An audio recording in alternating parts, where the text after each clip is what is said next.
ఈ మధ్య కేరళలో మరియు కర్ణాటకలో కోవిడ్ మరోసారి తన రూపాన్ని చూపెట్టింది.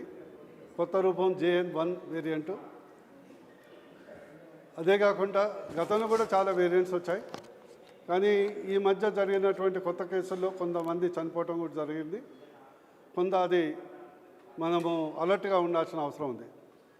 ఈ సందర్భంగా తెలంగాణ ప్రజలు కానీ దేశ ప్రజలకు విజ్ఞప్తి చేస్తున్నా, మనం భయపడాల్సిన అవసరం లేదు, కానీ అప్రమత్తంగా ఉండాల్సిన అవసరం 100% ఉంది. ఇప్పటికే నరేంద్ర మోడీ గారి యొక్క నాయకత్వంలో 220 కోట్ల భారతదేశ ప్రజలకు 220 కోట్ల డోసులు వ్యాక్సిన్, కోవిడ్ వ్యాక్సిన్ ఇవ్వడం జరిగింది. ఆ వ్యాక్సిన్ ఉండటం వల్ల మన జబ్బు తీవ్రత తక్కువనే ఉంటుంది. నా యొక్క సూచన ఏంటంటే, యాజ్ అ డాక్టర్, ఎవరికైతే జలుబు, దగ్గు, జ్వరము చాలా ఉంటుందో, కోల్డ్ అండ్ కాఫ్ ఫీవర్ ఉంటుందో, దయచేసి మీరు మాస్క్ వాడండి.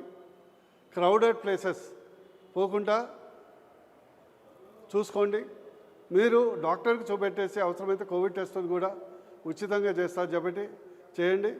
ఒకవేళ మీకు టెస్ట్ పాజిటివ్ అయితే మీకు సపరేట్ ఐసోలేషన్గా మీరే ఉంటే మాత్రం అది తొందరగా కట్టడి చేసే అవకాశం ఉంటుంది. కాబట్టి దయచేసి మరోసారి చెప్తున్నాను, భయపడాల్సిన అవసరం లేదు, కానీ అప్రమత్తంగా ఉండండి.